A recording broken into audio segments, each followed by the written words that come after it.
Morning. Just in case na-surprise kayo bago nyo silang nakita kasi you're used to the chair that you're sitting on right now, please do let them know their names, your name, and say hi to all of them. It's good to see you. It's the third Sunday of the month. Ang bilis, no? Bilis ng panahon. Okay sa inyo? Hindi. Okay lang sa akin. Alright. If you came here for the very first time, we welcome you. I'm Jeng, and I'm the pastor here in Victory North Avenue. We are sent by Victory Katipunan to start a church to continue to reach our campuses and the communities within the 2-kilometer radius of this area. But if you are beyond the 2-kilometer radius, you're still welcome, and thank you for being here with us this morning. More than the worship service that we have every Sunday, we also have our prayer meeting that happens every Wednesday. It is an online prayer meeting that starts from 8 p.m. and ends exactly at 8:30 p.m. Okay, we are inviting you to join us. Please do pray with us online so that we can seek God together, believe God together, and let's continue to trust that He's going to answer the prayers that we utter every day. And I would like to take some time to just honor and appreciate our team for our prayer meeting. Okay, si Miss Sally Ladignon and the rest of the team. Can you wave your hand if you're part of the prayer team? They are praying for you. They are praying for us. Okay, every week. And they're the one leading, serving us every Wednesday. That's an online meeting. If ever pauwi ka during that time habang nagda-drive, okay, you wanted to be part, we are sending a link via a messenger kasi meron po tayong Victory North Avenue group doon at lahat ng information doon na send. So please do send us. And if you are new here in this church, we are in the third week of our series, The Mission. Okay, this is the heartbeat of our church and the global churches that we are part of called Every Nation. And we are camping on the book of John.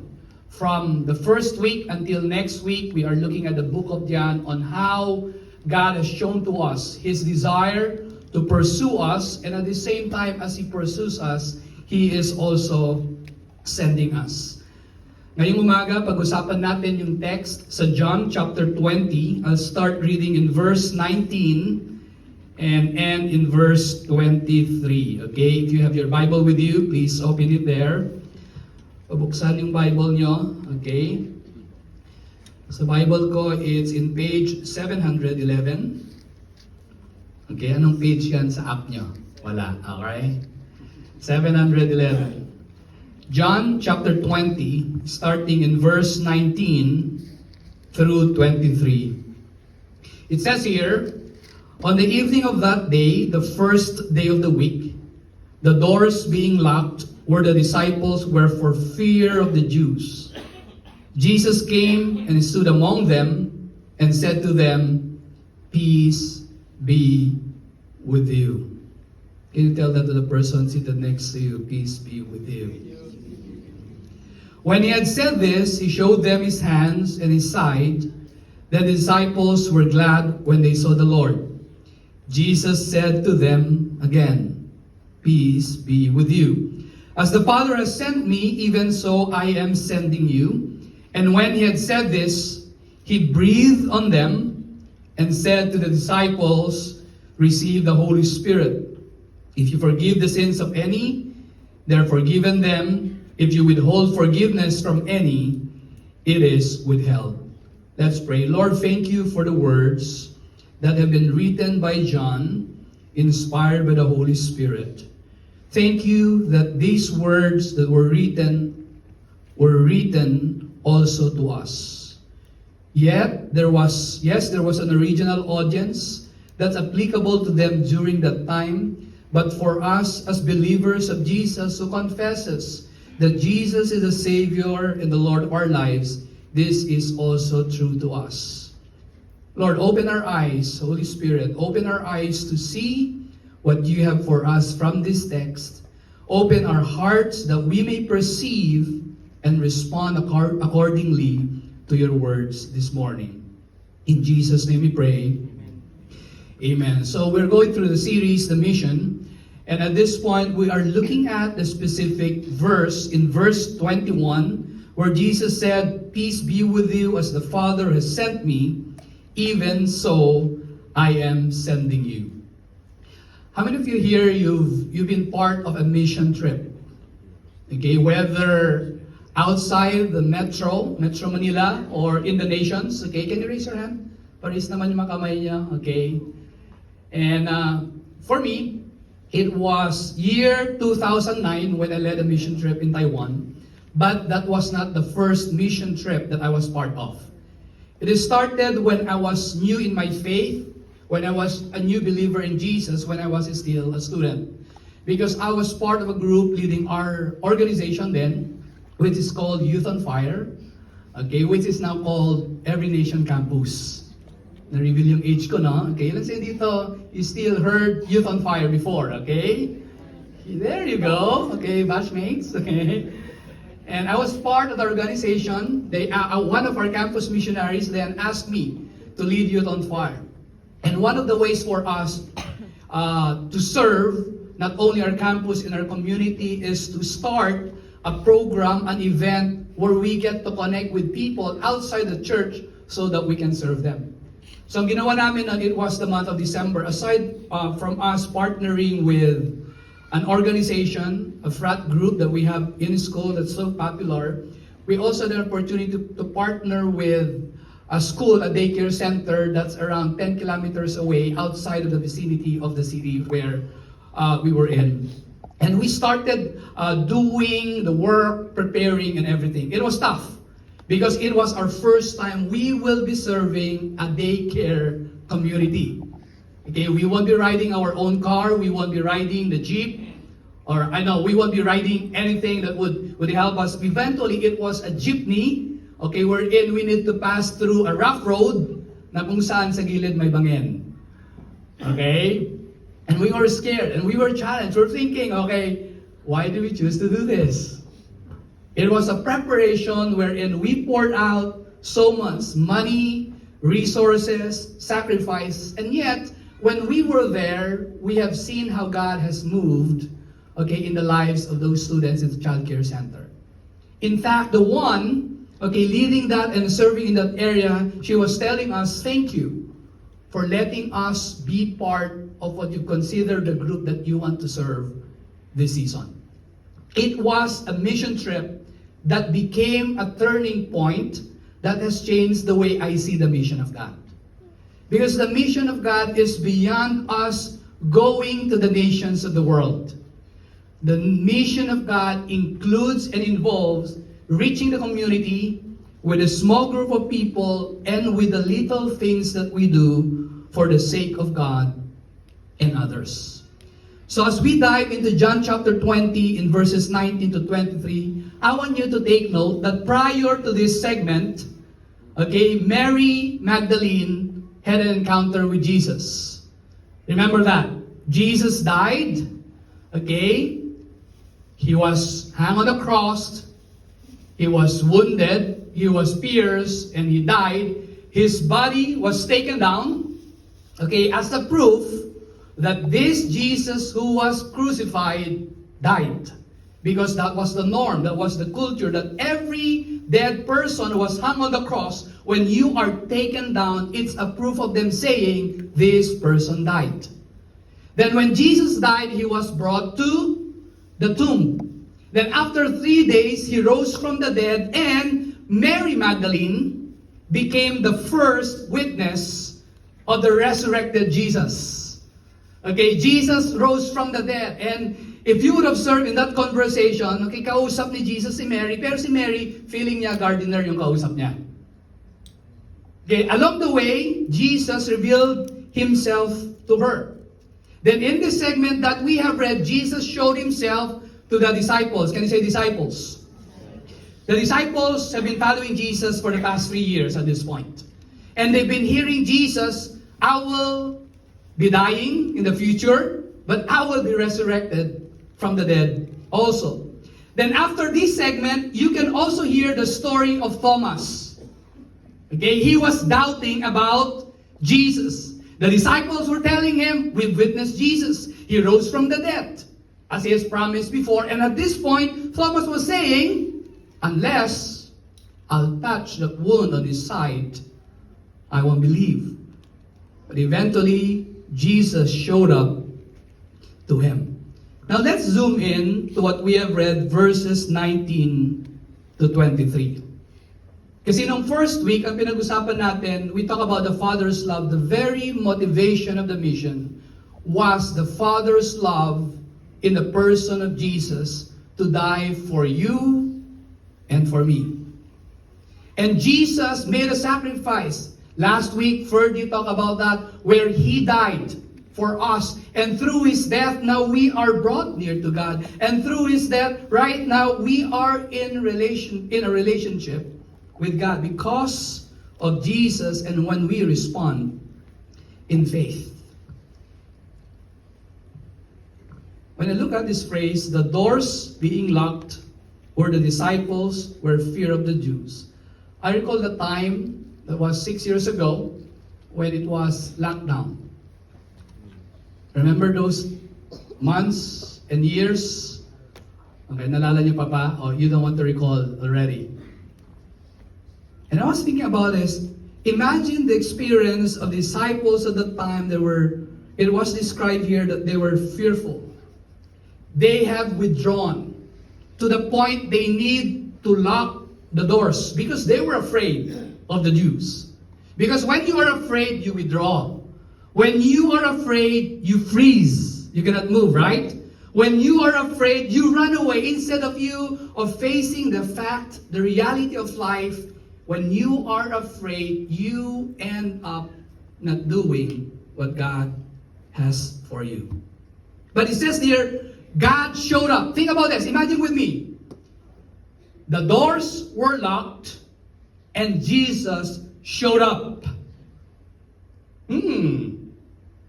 Jesus resurrected from the dead. And when they were fearful, the answer, the message, the greeting of Jesus was this: peace be with you. In other words, God bless you. Okay, doon galing yung God bless you. Peace be with you. God bless you. And when He has said this, He showed them His hand and His side, and the disciples were glad when they saw the Lord. Let's talk about the first thing here, the peace of Jesus. Can you say peace? Jesus said in verse 21, peace be with you. If you would recall back in a few chapters, John chapter 14, verse 27, Jesus said to the disciples, peace I leave with you, my peace I give to you. In John chapter 16, verse 33, it says there, you may have peace. Because the disciples were anxious. Jesus was telling them in John 14, 15, and 16, which is the farewell discourse of Jesus, when He was about to say His goodbyes, He's telling His disciples, with all the anxieties, troubles, and fears in life, peace will be with you. Peace will be with you. When you talk about peace, it's like a picture of the jigsaw puzzle that were scattered all around and they were put together. That's a picture of peace that Jesus was bringing here. They were fearful to the point that they were scattered in terms of the way they think, the way they respond, the way they feel in this part. Jesus was telling them, peace be with you. Second, the purpose of Jesus. Can you say purpose? Verse 21, as He said this, as the Father has sent me, even so I am sending you. The peace that restores and the peace that sends.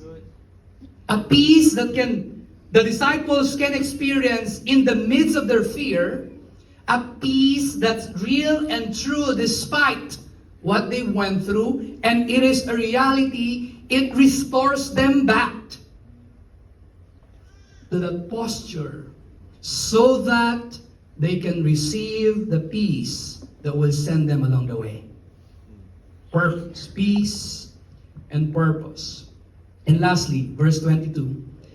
When he had said this, he breathed on them and said to them, read this together, 4 words, receive the Holy Spirit.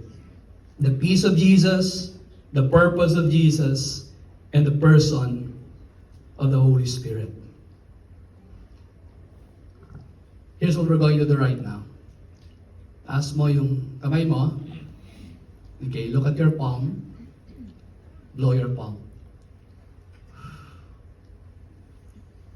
Ramdam niyo ba yung wind? Jesus, breathe. Jesus, breathe on them. After breathing, he said, receive the Holy Spirit. The breathing of Jesus is only mentioned once here in the book of John, and you can see the theme and the motive of that in the Old Testament. Remember in the book of Genesis, when God breathed, that brought life. When God breathed, that brought peace. When God breathed, that breathing brought restoration. And right now, it says here that God or Jesus breathed on the disciples. It is an act of impartation and empowerment. It's as if the breathing creates a new life. Can you say new life? Not only a new life, but a spirit-empowered mission of the church. That's why he said, receive the Holy Spirit. Receive means to accept it. Receive means to hold tightly to the very promise. Now think about this. Jesus talked about this in John 14, 15, 16 right now. It's a reality to the disciples. It happened. What was said few chapters after, now it's happening, and Jesus breathed on them and he said, receive the Holy Spirit. And this morning, as we talk about the mission of God in the context of the Holy Spirit, we look at 2 things about who God is in the person of the Holy Spirit that sends us for mission. The first one is the permanent presence. Can you say permanent presence? Others would call it the indwelling presence of the Holy Spirit to a person who believes in Jesus. In John chapter 14, 16 to 17, now I'm helping you trace the Holy Spirit in the book of John. Okay, for you to appreciate that the Holy Spirit did not just show up, okay, in the book of Acts, but you can also see in the book of John that Jesus was talking about the Holy Spirit and the disciples experienced the Holy Spirit. Verses 16 and 17, in John chapter 14, he said this, I will ask the Father, and He will give you another helper to be with you forever. Even the Spirit of truth, whom the world cannot receive, because it neither sees Him nor knows Him. You know Him, for He dwells with you and will be in you. Who dwells with you and who will be in you. Say that with me. Dwell with you, be in you. That's what Jesus said. Ilan sa dito mahilig mag-invite ng guest sa bahay every weekend? Okay, Sam, okay? Wala, konti lang. Alright, dami, okay? When you think about the indwelling or the permanent presence of God, it's like you, a person, having a guest staying for a weekend. Okay? They are in your house, but they haven't indwelt it. They don't have a key, tama? And they haven't moved their furniture. Unless your friends came during the weekend and they brought their furniture with them, okay, in your house. Now think about that. They don't have the key, they did not bring their furniture, and eventually they will leave. Okay? When you talk about the permanent presence of the Holy Spirit with the word indwelling, it's like someone buying the house. Sino dito lately nakabili ng bahay? buying the house, moving in all their belongings, and changing the deed to their name. And they aren't just visiting, they have made it their permanent home. When the Holy Spirit indwells to a believer, to a person who puts his faith or her faith in Jesus, the Holy Spirit made his home in that person. The moment you gave your life to Jesus and respond in faith, what the Bible says, it says there that the Holy Spirit is now having a permanent residence in your life. And this Holy Spirit is not an ordinary person. The Holy Spirit is not an it. He is a person. He is not a force.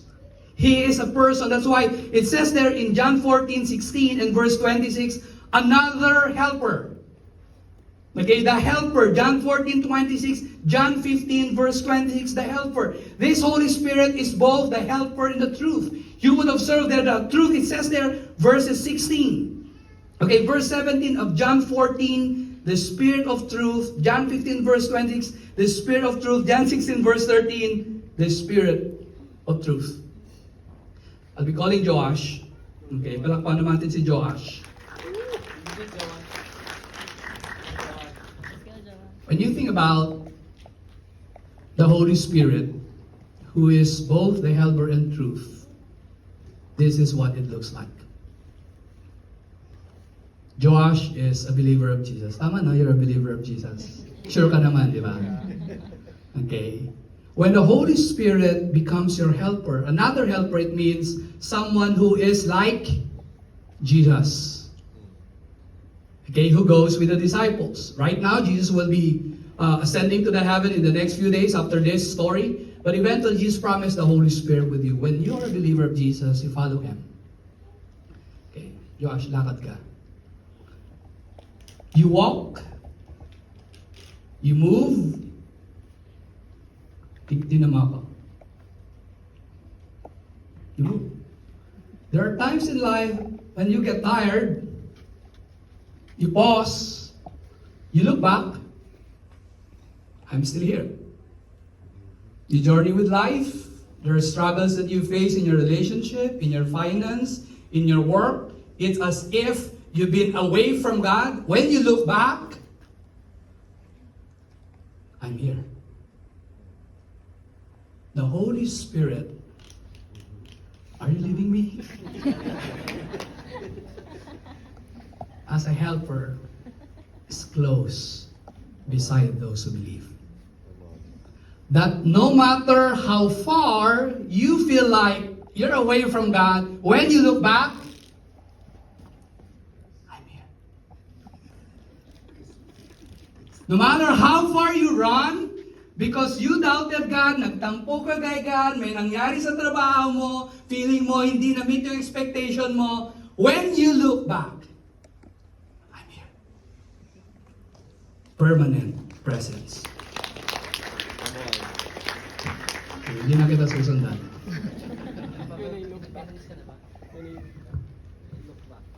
Helper who will guide. Helper who is the truth. That's why it also says in John 14 verse 26, the Holy Spirit whom the Father will send in my name, He will teach you all things and bring to your remembrance all that I have said to you. Maraming beses na makakalimutan natin ang mga pangako ng Diyos. Pero ang Holy Spirit ang magre-remind sa atin. Yung pangako ko noon ay pangako ko pa rin hanggang ngayon. That no matter how far you are from God, the Holy Spirit will run after you and He will continue to pursue you. Not only that He will teach, but it also says in John 16 verse 13, He will guide you into all the truth. Amen. When you have the Holy Spirit, you won't be falling into the trap of lies. You won't be falling into those lies that you hear from time to time that God doesn't speak about. The Holy Spirit will tell you, I am with you. I am for you. I'll fight for you. I will guide you. I will speak to you. I will comfort you. I will be there when you're far. I will speak to you when there are times you don't hear me. When sin becomes the gap, I will point you to Jesus, who died for your sin. Because Jesus is the only one who paid the penalty, that guilt of that sin, so that when you repent, so that when you come back, you can be restored and be brought back once again. That's what the Holy Spirit does. He will always say, go back to Jesus.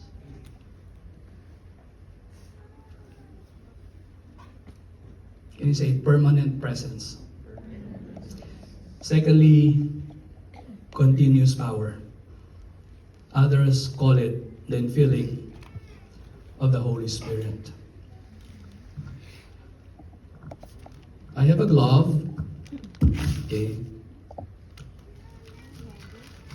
Uy.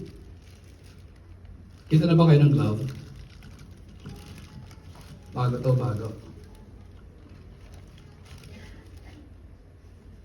Okay, I'll show you what the glove is. Just in case you forgot. Okay? Now, this is a useful tool, right? Right? Yes. Say yes, say yes. But, on its own, it just lies flat on this table, right? It has a shape, it has the shape of a hand, but no power. But, kailangan ko ng doktor. Paano suot to? Okay. But when a hand slides, nice. Okay. Sorry, I'm not putting it properly, Doc. When a hand slides into the glove suddenly comes to life. Right? It can grip, it can lift, it can work. The glove is not doing the work. The hand that's feeling the glove and that's moving it, it's the one doing its work. Think about this. Without the hand, this is useless. It's useless. That's why Jesus said, you will receive the Holy Spirit. The Holy Spirit will give life to your tired soul. The Holy Spirit will give hope to your despair.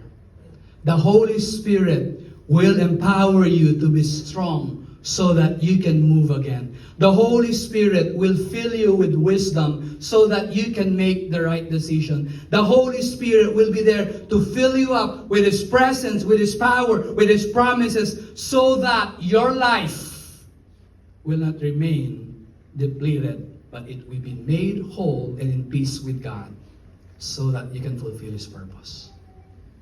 Kaya ang sabi sa John 3 verse 5, truly, truly, I say to you, unless one is born of water and the Spirit, he cannot enter the kingdom of God. In John chapter 6 verse 6, it says there, in the Spirit, you have life. Tabihin mo katabi mo, buhay pa ba yan? Okay? Tabihin mo, you have life. Love life. Okay. The Holy Spirit gives life. Not only that it gives life, but it sends us. John 17 verse 18. As you sent me into the world, so I have sent them into the world. Verse 21 of John chapter 20. As the Father has sent me, even so I am sending you. Can you say those words? I am sending. you. Holy Spirit is the permanent presence and the continuous power who gives life so that we can be sent. I was a student when I came to know Jesus. I was a freshman student. And I was a new believer then. And every time I go to church before, I keep on hearing the name Jesus because the preacher was an evangelist. And he would always say, after this, the moment you receive Jesus in your life, I want you to go out and preach the gospel to your mom, to your dad, to your neighbors, to your friends, all around. Wherever you go, you preach the gospel. Habang narinig ko yun, enjoy ko, wow, yes, I'm going to preach the gospel. I want to do it every day of my life. This is my desire now that I've known Jesus. And there are also moments that every time the preacher, the pastor, would speak of who wants to receive Jesus today, I will lift up my hand. Okay? Not only the first Sunday, but every week. Okay, let's say dito, ginawa nyo na yun. Okay. There are also moments where he say, who wants to be used by God? I will lift up my hand. Once a month at least. But over time, every time he talks about the gospel, about Jesus, about the mission, the joy and the essence of that word lost its spark. It was spoken so often to the point that I started thinking, mission na naman. Mission na naman ang pinag-usapan sa church. But when I told that, God spoke to me and said, this perspective, because mission doesn't start with you. Mission becomes a dead word to you, Jeng, when mission just becomes a word that's based on your perspective, not based on what the Holy Spirit does to you. Because the moment you remove God in that equation of your life about mission, you will get tired. You will get burned out. That no matter how passionate you are, without the Holy Spirit at work in you, Jeng, you can never make it. That's why you come to a point you're saying, mission na naman, ang dami kong problema sa exam ko. But God has used that moment to change my heart. And I told God, Lord, help me see that mission is a privilege. It's not a burden, but it's a joy. It's a blessing because when I have a proper understanding of this mission that's given by the Father, out of the love of the Father, through His Son Jesus, with the power and the presence of the Holy Spirit, mission is a joy. Mission is something that you do for God because mission is the very expression of life in Christ. You cannot separate you having a life in Christ and the mission of God. Because mission is the way or the expression of life in Christ. Now this was written to the disciples, for the disciples, and it's also written to us. How does this look like then? To us, 2 words. Leave sent. Can you say leave sent? Leave sent. I mean, some of you are wondering, what's that word? Leave sent. Let me unpack it. We are called to a life of purpose rather than the completion of routine activities.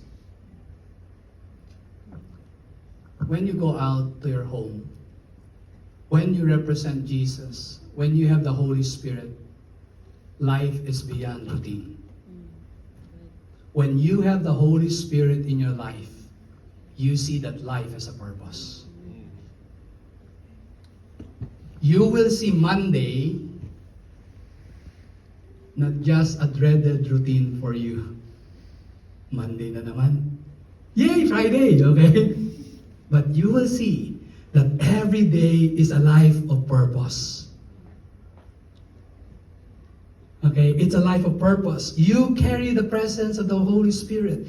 You move not by your own power. You are authorized by Jesus Himself. You have this unshakable confidence. Lord, when I go out from my home tomorrow in my workplace, when I will be leading the people, when I will be supervising all the projects, when I will be managing all the things that were given to me, these are more than checklists. These are more than things that I do from 9 p.m. to 5 p.m. This is just more than surviving, Lord. I can try because life is not all about routine of activities, but it's a life of purpose. Secondly, we are called to a life of influence rather than just taking up space in the workplace. Where you just sit there on your desk and say, I'm taking up this space. But when you have the Holy Spirit, you live a life of influence. Now you think that every move you make, it's a move that's making an impact. Now that when you are a homemaker, everything that you do in your home, when you're alone, when your kids are out, because they are in school, everything you do is not just a space. It's a life of influence. Right? To the homemakers in this church, you are doing the right thing. You are doing the mission that God has for you. Can we give them a hand? If you're a homemaker, you are doing the right thing. There's a life of influence that God has deposited in you so that you won't waste it. You are not just occupying a space in your house. You are not just occupying a space in your workplace. You are not just occupying a space in your home room. You are not just occupying a space when you do things for God. You are called to make an impact and influence because you have the Holy Spirit. Encourage mo katabi mo, sabi mo, don't just occupy a space. And think about this. When we have the Holy Spirit, He gives us confidence, but He is also giving us opportunities to be competent in the way we do mission. Let's combine the fruit of the Spirit and the gift of the Spirit at work. Meron ka bang katrabaho na kinainisan mo?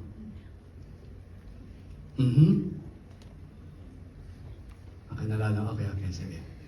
Pastor, Monday bukas. Makikita ko na naman siya. Okay, Tuesday pa. Okay. Now, when you have the Holy Spirit, the fruit of the Spirit is patience. Okay? The preaching last Sunday was about the Holy Spirit who imparts the fruit of the Spirit.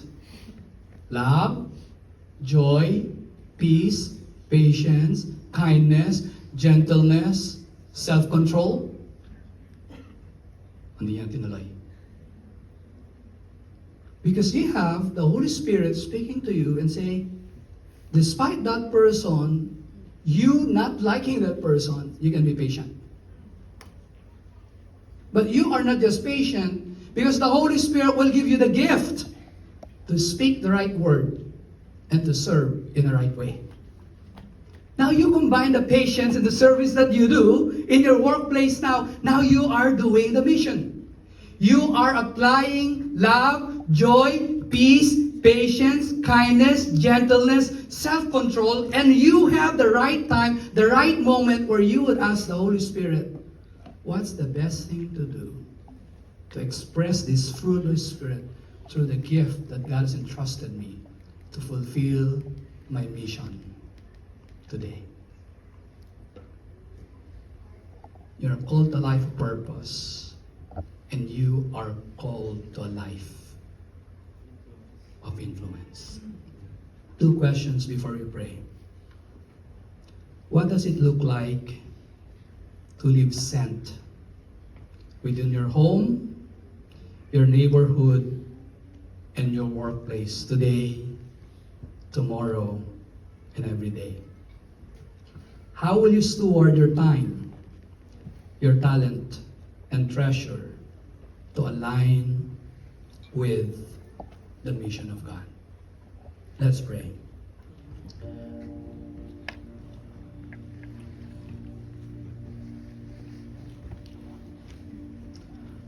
Lord, we want to live sent through the presence and the power of the Holy Spirit. The permanent presence of the Holy Spirit who is in us the moment we put our faith and trust in Jesus. Not only that permanent presence, but that continuous power that you give every day when we are depleted, when we don't have energy at all, when we are weak, and when we don't know what to do.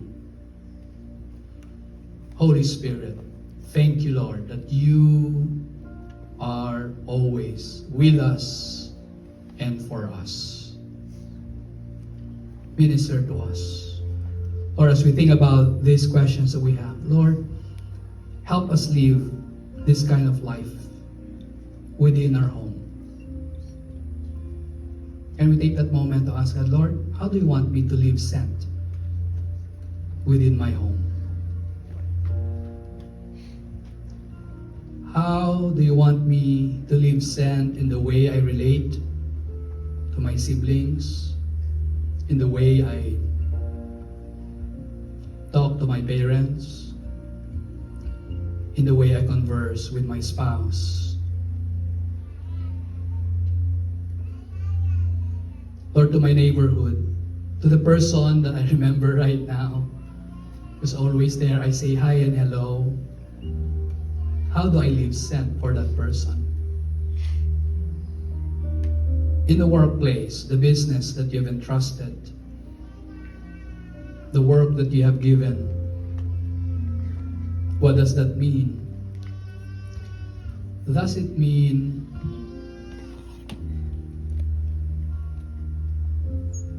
reflecting you with my words? Does that mean living out the fruit of the Spirit? Does that mean surrendering every day?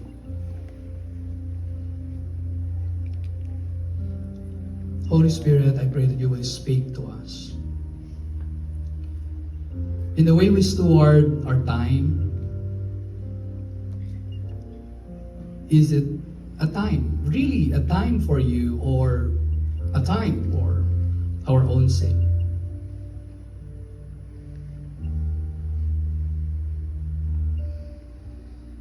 Is my time my own, or is my time your own? I'm aligning my time to your purpose and their mission. Lord, the talent that I have, I am hospitable. I have the gift of mercy. I have the gift of leadership. I have the gift of speaking. I have the gift of serving. I have the gift of faith. I have the gift of showing up. Lord, are these talents that you have entrusted to me aligned with the mission? With the treasures, Lord, that you have entrusted, are they aligned to your very heart, to your mission? Thank you, Holy Spirit, that there's always an opportunity to come before you.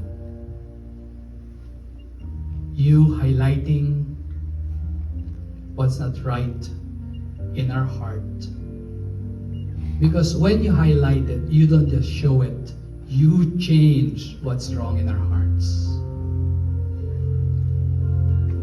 Help us. Can you pray that prayer with me? Holy Spirit, help me live sent. I offer you my time. Say that to God today. I offer you my time. I offer you my treasure. I offer everything that I have, my talent, before you. Thank you, God. Can I invite everyone to please stand?